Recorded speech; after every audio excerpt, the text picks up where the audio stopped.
which leads us to Indianapolis, Indiana. Ty has a question for you, Dano. Yeah, Dan, it seems like the Colts have the only true quarterback competition going right now. I don't know if you've seen it, but we saw a pretty spectacular highlight of both quarterbacks earlier today. Foxy, if you want to show Dano. No.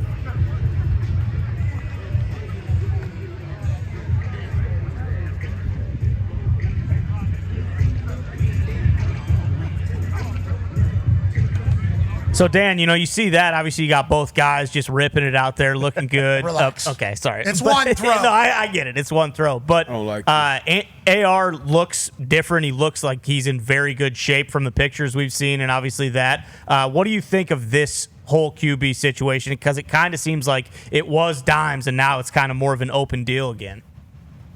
Yeah, for Anthony, one, stay healthy, obviously, but two, take the easy things and make them easy things. I think that's really going to be the challenge for Anthony Richardson is when, Shane Steichen, these play callers with all these young quarterbacks, one of the things that I learned so much from Gary Kubiak when it came to calling games, and I think Shane Steichen calls a really good game, is like, there's times when I'm just calling this play for us to get 5 yards. And sometimes it's, whether you're a great athlete, when you're seeing these clips running, sometimes it's trying to give an offensive line a break.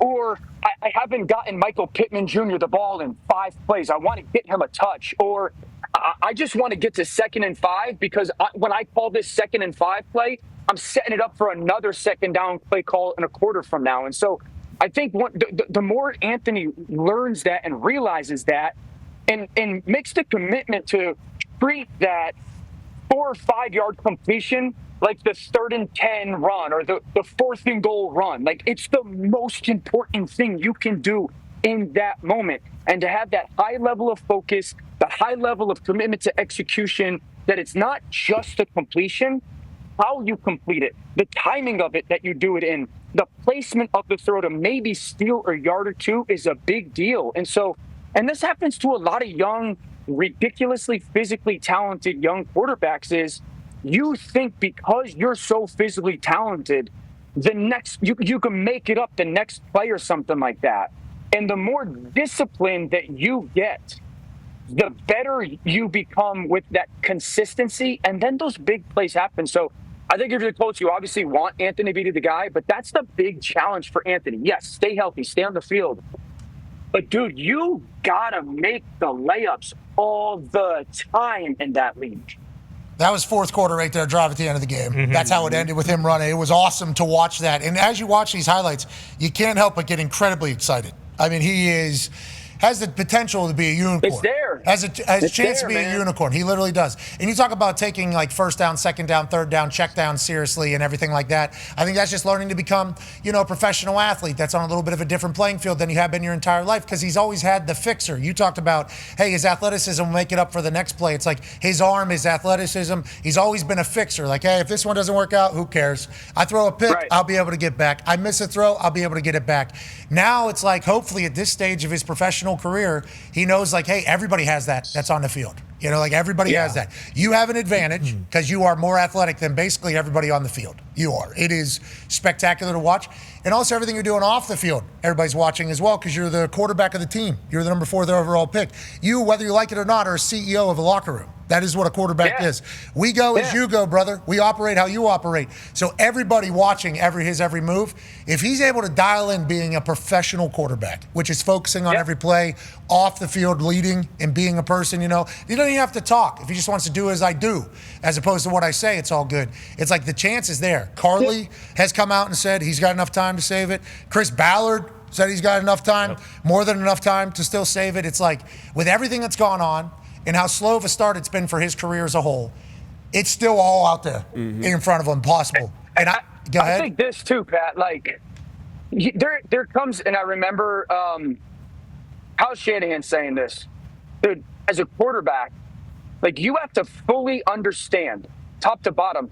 Like, when we give you the ball, everybody's job is in your hands. Everybody within the building's job is in your hands, and that's a big burden, and that's a lot of pressure. But that's just the reality of that position. So, like, the more you can understand, like, dude, everyone's job is in your decision-making's hands. you have this. You go to this reverence of like, no, I can't be careless with that. I can't be reckless with it. Oh, wait, this actually does matter. And there's rather like, yo, Chris Ballard chose you. You know, like he chose you. He chose Shane for you, and they chose you. And so like you got to prove those guys right and do right by those guys, because their future and those roles in the NFL very much so is dependent on what you do every single play. He's got backers. He's got supporters, obviously, in the building and in a genre of fans here for the Indianapolis Colts. And I think we're all hoping for him to do great. Mm-hmm. I am. I know that. Yeah. I am at the point of realization that, like, he could be so special.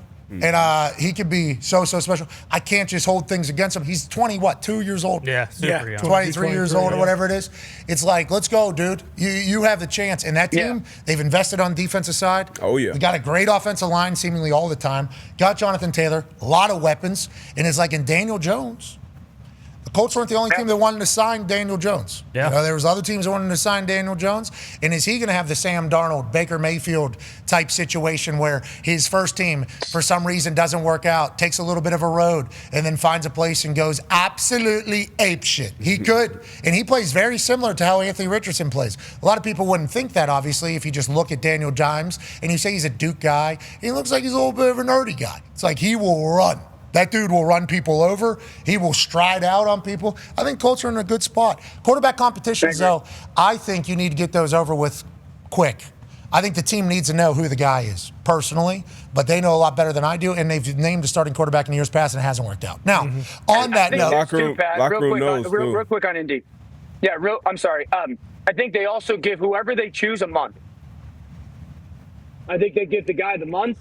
And you either are getting it done and we're good, or if you're not getting it done, we're going to the next guy. You're saying the leash should be at least a few weeks. Shouldn't feel as if, or the yank should be at least a few weeks. We don't need to feel as if every single play we're looking over our shoulder who's next. I assume they'll handle it right. Shane Steichen, Chris Ballard, a lot of respect for them.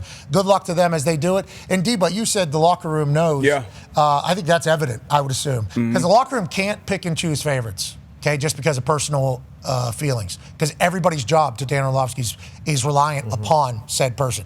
There might be people pulling for somebody. Yep. Hey, I hope you ball out today. Like there's been times where I've witnessed a competition happen at a position, and there's one guy who's really good at special teams, and there's one guy who's not. So I would like to go motivate the guy. Hey. Need a big day out of you on fucking 7-on-7. Need you to learn this shit. Okay, well, I need you personally to do that. Like that'll certainly happen, but it all plays out on the field, and everybody kind of sees it. Yeah. Everybody kind of sees it unfold. And Dan mentioned it when the quarterback has the ball in his hands, like you have the team's fate in your hand, and everybody on that team. You want to win. You want to go to playoffs, regardless of what situation you're in, free agent, whatever. Every team wants to pluck from a winner, so you want to be in a good situation, and you can't lie to the locker room.